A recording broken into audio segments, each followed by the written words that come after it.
Sifu, what is this called? This technique is actually called the Jeet Choi, and it is part of a drill called the generating drill. The generating drill. So if it's a drill, I think it's something that you should be doing with us. So if you haven't already gotten up out of your chair, why don't you just join us now? You can push the coffee table aside, push the chair back a little bit. We're standing with the feet about shoulder width apart. Sifu, take us back to the beginning. Sure. Okay, as David Dorian said, we're standing with our feet about shoulder width apart, toes slightly in and knees together, kind of like the snowplow position if you know how to ski. We're going to put our hands here. We'll take our right hand closer to the chest, and the left hand is going to be out in front of you like this. We start with the right hand. It's going to strike over the left as the left hand comes back, and then the left hand goes over the right as the right hand comes back. So you want to think of it like a wheel. If you look at it from the side, you can see one goes over the other. So we get into position, and shoulders go forward ever so slightly as you do the drill. And it's relaxed and breathing. And this is the generating part of the drill. Now, out of this drill, we're going to do some techniques. And the first technique we're going to do is called Pak Sao. So the Pak Sao, the first one is like this. If we stop that for a moment, the right hand is going to push and the left hand is going to strike. So if we do that again, the right hand pushes and the left hand strikes. And we do that at the same time. Boom. Like this. Okay? And then we're going to do it on the other side. The left hand parries and the right hand strikes. One more time on the left side. 1, 2. So when you Pak Sao on the one side, right hand pushes down, left hand strikes. Then the left hand pushes down and the right hand strikes. This is called the Pak Sao position. So we go 1, then come back, 2, and come back. 1, 2. Again, ready? 1 and 2. Notice I step in a little bit on this one. 1 and 2. So the way it works is you can do this out of this position too. We can go a count of 3. It would look like this. 1, 2, Pak Sao. 1, 2, Pak Sao. Same thing. I can start with my left hand. 1, 2, or a Pak Sao on this side. So it can all come together. So the Pak Sao means to slap, the slapping hand. Now, out of that same drill, we can do a technique called the Lap Sao. Lap Sao is more of a pulling hand and a pulling motion. So what I would do is, from this position, I would take my left hand, pull the hand down. As I do, I strike with my right hand. Notice a turn on the hip as well. So we'll do that again. Grab, turn, and strike. Okay, one more time. Grab, turn, and strike. So if we do that 3 times together, 1, boom. Keep the weight on that other leg. 2, boom. And 3. Good. Now we can do the same thing on the other side. I grab with the right, and I strike. 1, 2, and 3. Now, this is important. You can do this in the mirror. You can do this on your own. But you can always make sure that you understand what it's like by seeing it done on somebody else and doing it with somebody else. So if you can't find a partner, you can go ahead and try it like this. So if we have Amy right here.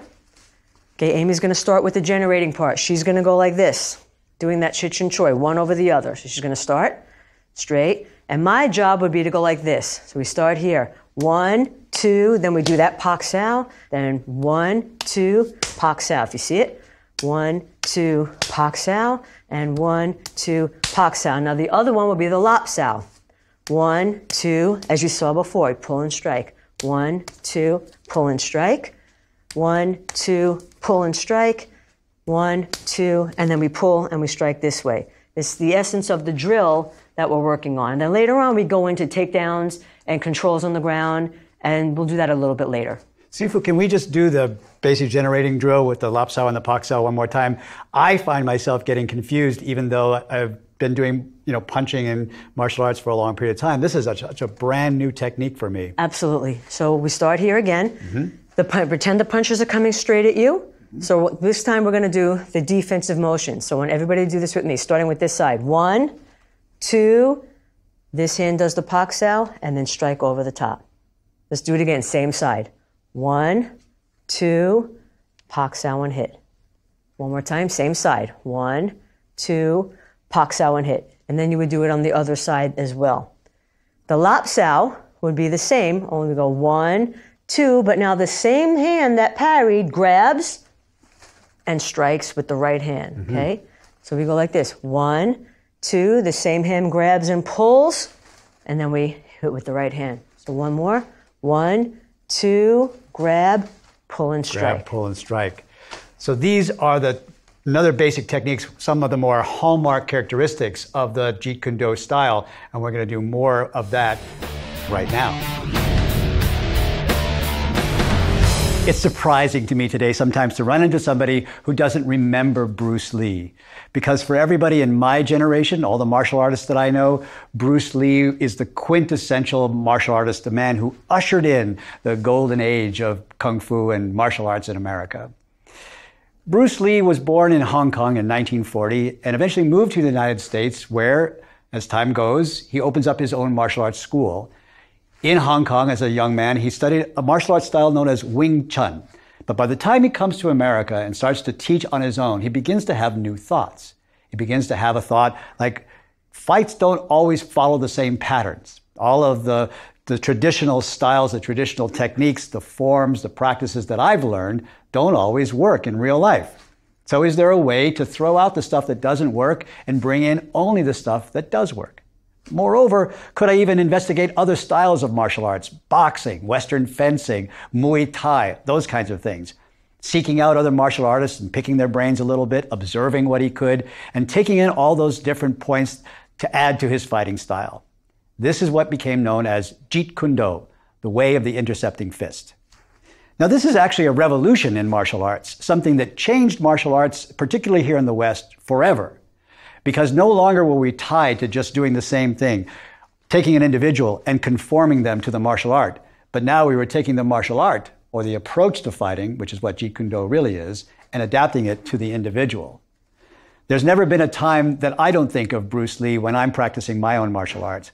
And so it's a wonderful opportunity to investigate Jeet Kune Do in this lesson, because even the other more classical martial arts that you may study have been indelibly and permanently affected by the presence of Bruce Lee and his martial art, Jeet Kune Do.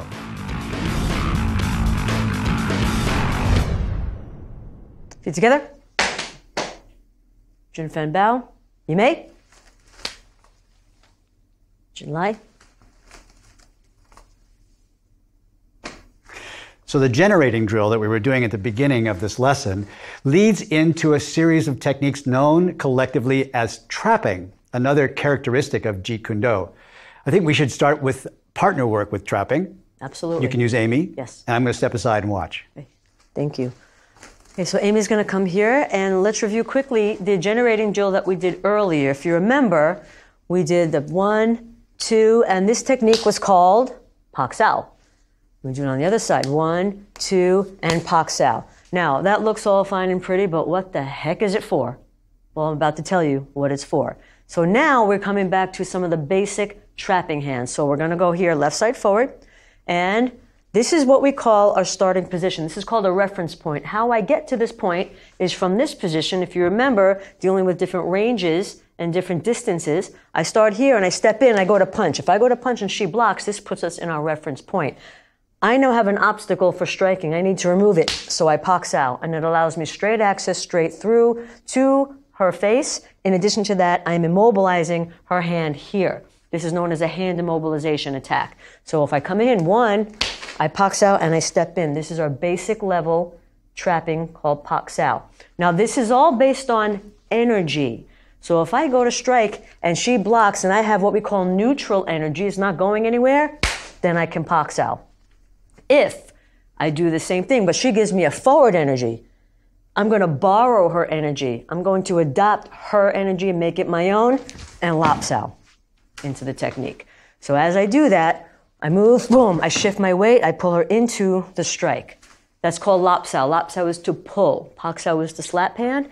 Lap Sao is the pull hand.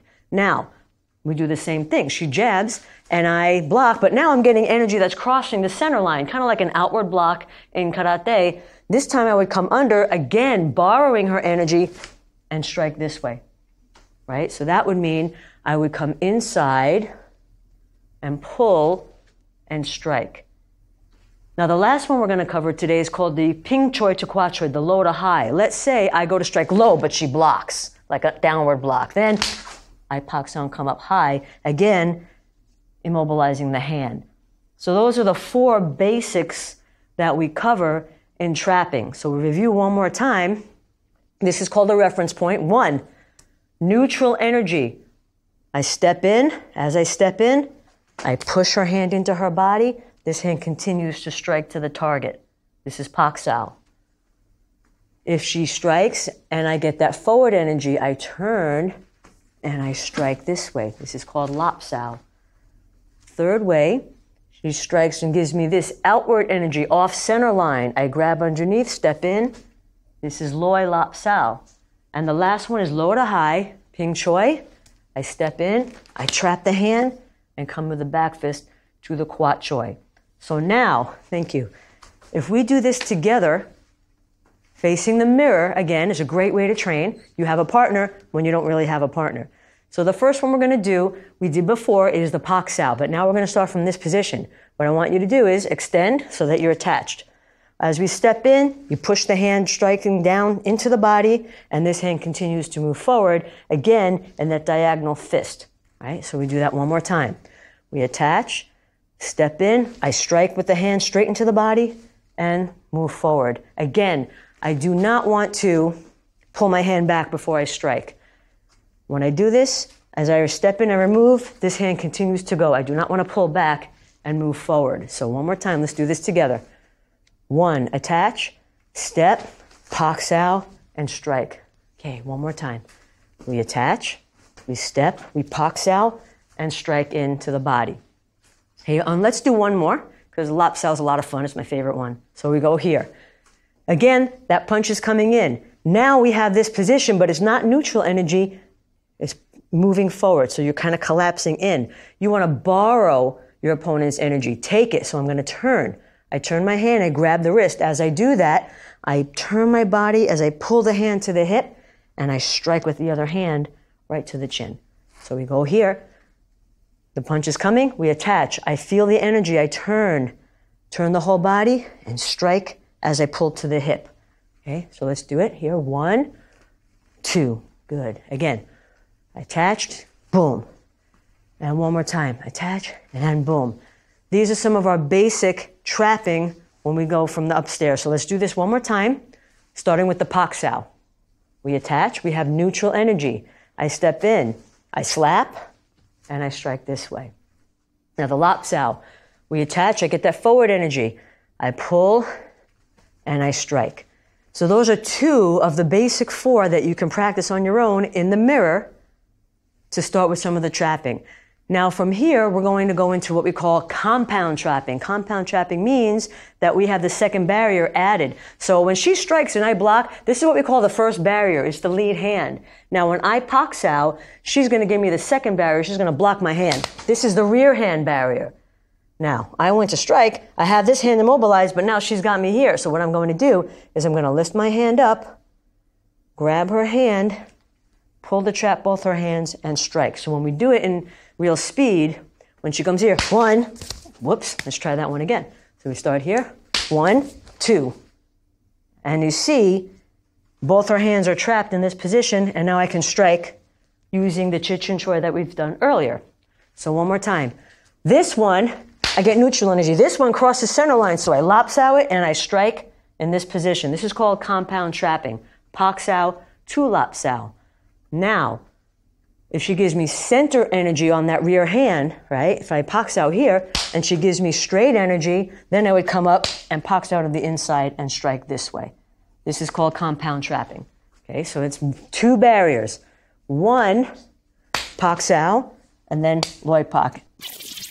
Okay, so it's 2 barriers. 1, Pak Sao, and then Loi Pak. Now let's slow it down just a little bit and explain exactly how we get into the trapping position, because it can happen in many ways. This is designed, remember, Jeet Kune Do and Jun Fan training is about controlling your distance and your ranges and using the appropriate tools in those ranges. So if I'm over here and Amy's over there, I cannot use trapping. I would have to slide in and kick first and bridge the gap into position. So I can slide in and use the kick. Then when I go to strike, she's going to put up that hand to block. And now we're here where we need to be. So I can go from kicking to punching to to trapping. And when she grabs that other hand, and I can trap here, and then I can go into a headbutt, a knee, a stomp from those positions. We can even go into the grappling section, which is what we're going to be doing next.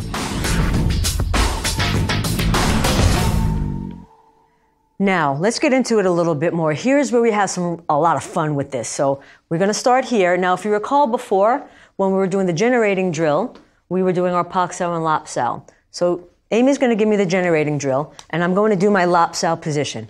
1, 2, 3. And again, 1, 2, 3. Now this time, from this position, okay, on the next one, 1, 2, from here, I can go into the strike here, position, and into the takedown and the lockup on the ground. I can even stomp and go back into a arm bar if I chose to do that. So from here, one more time, if we do this really slow, from this position, from the generating drill, 1, 2, I lap sao, I strike, I come down here, I move into the figure 4, I turn, I step back, I compress, I drop my weight, and I'm dropping my knee and both my knees on her head. 1, 2, I lap sao, I strike. I come down here, I move into the figure 4. I turn, I step back, I compress, I drop my weight, and I'm dropping both my knees on her head and one on her ribs, and she's going to tap out when she feels the compression. Okay, and that's really where we end up with that one. And at the same time, the next one we can do off this drill is called the wrist flexion. So it's the same thing, 1, 2, 3, but this time I come in here and it's just a straight wrist compression. I come down and I hold and I stomp the head from here. Or I can stomp the ribs from here. My choice, whichever one you prefer. Now this could be done not only from the generating drill, but if you recall what we just did, talking about the distance drill, this is how we kind of close it up and round it off at the end. So if I'm starting over here and I go from kicking range, I can kick. And then I can go to punch, she blocks. I pak sao, she blocks. And then I lap sao. This again puts me in position right away to move into the finish touch right here in the compression. Okay. Now from here, and I go from kicking range, I can kick. And then I can go to punch, she blocks. I pak sao, she blocks. And then I lap sao. This again puts me in position to move into the finish touch right here in the compression. Now, let's break it down a little bit more and explain a little bit of what's happening during each stage of bridging the gap and bridging the distance. Now, if I'm standing here and Amy's standing there again, I'm in a safe range and she's in a safe range. Neither one of us can reach one another. I would have to bridge the gap a little bit to step in, and my first strike would be in kicking range. Boom. And usually it's right to the groin. We say in Jun Fan JKD, all strikes lead to the groin. Okay, so that's where we would kick first. So we start, and I would kick. And as I go in, this is where this comes into play. So from here, I kicked, I went to strike. Amy blocked my strike. That puts us in the reference point for trapping now. I have an obstacle, I remove it. We do the pak sao just like we did before, and the hand continues to go. But Amy's smart. She's not going to let me hit her, so she's going to block my hand, again, giving me that second barrier. As I come up for the second barrier, I trap the hand. I can strike here. I can strike here. I can throw a knee in if I wish as well. Then I go into my figure 4 position like we looked at earlier, coming around, grabbing my forearm, locking down the wrist, getting ready to throw this elbow as I strike to come down. I compress, I turn to the left, turn the hips, and I drop straight down with her, but then I pull up, and that lock is on. I drop to the knees, knee to the head, knee to the ribs, and I compress up until I feel her tap. That's the training method. Because remember, one of the most unique things about Jun Fan and JKD is the training method. So you don't have to go fast when you're practicing these techniques, especially in the beginning. Slowing them down is a method of training, and it works very, very well when you're first learning how to do this. So one more time, we'll do the second one now, very, very slow. We start off in out of range. I'm going to slide up into kicking range. Boom, I can touch her. I step into punching range. That's where she blocks. So we're starting the same way. I do my pak sao. I step, I pak sao, and I continue. Amy will block again. I'm going to do the same second barrier defense, which is the lap sao. I lapsao and hit. Now here I can also headbutt if I wanted to, or throw the other elbow. As this hand comes up, feet together, I grab, pull it down, and use my forearm to compress. And again, here, I do have a knee if I want. I can headbutt her again if I want to. I turn, I compress, straight down. This time I pull back up, and I can kick to the head, or I can kick to the ribs or the body while she's on the ground. So when she comes up, now, there's a lot of other things that we can do in this area of bridging the gap in distance, because we said the truth is always alive, therefore it's always changing. And in a combat situation, she's not going to stand there and let me do all this. So I have to be able to adjust to what she does. So if I go here and I start with my kick and I manage to get into this range, well, what happens if she backs up a little bit? I can still do my trapping, but what happens when I do my trapping and she moves back again? I can't do that second hand barrier. So what would I do? I would go into my boxing, go back into my kicking, and maybe come out. I have to adjust. Or maybe I do the same thing. I kick, I strike. She gives me that lead hand barrier. And maybe she gives me a different type of energy, right? Maybe she gives me this. I can go here, I can come around, and I can do the choke if I wish to. This is an excellent technique to do it. Just lean back and choke that position. So as you see, there's many different tools we can use, many different ways we can go with this, depending on the energy. She may give me no punching energy at all. I can start here. I might kick and go to box, and she might just walk away. Now, if she walks away, what do? Do I go and chase her? No, I think I'm going to stay right here and be safe. I'll let her go.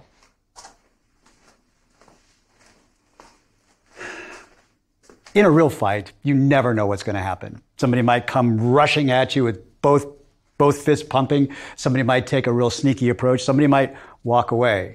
I always think of a fight as a relationship that's gone horribly wrong, right? It's out of balance. It's one of the Tai Chi principles we talk about.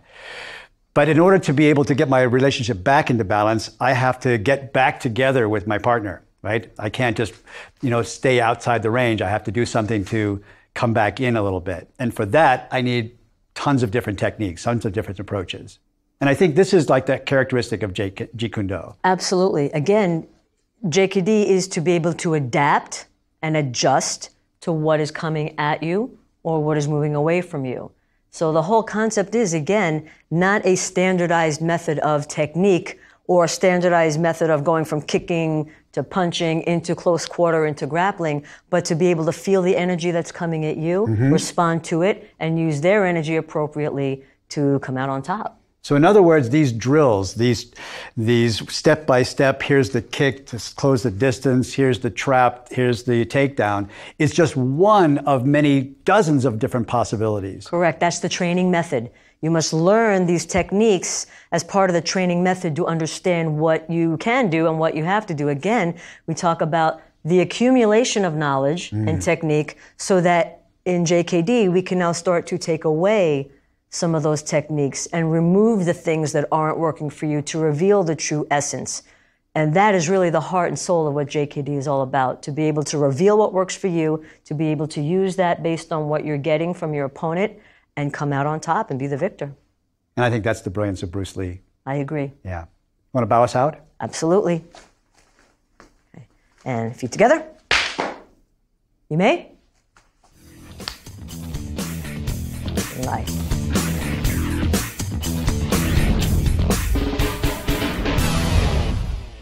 Do you remember where you were when Bruce Lee passed away? I was 3. You were 3. Okay. Well, so no, I don't really remember. I remember where I was when Bruce Lee passed away. It was my senior year of high school. And I'd been following Bruce Lee. In fact, I worked in a movie theater. And we ran Enter the Dragon, which means I saw Enter the Dragon at least 50 times. At least 50 times. And I was enthralled with Bruce Lee. And when Bruce Lee passed away, it was like the world ended. That whole golden age of martial arts just passed along.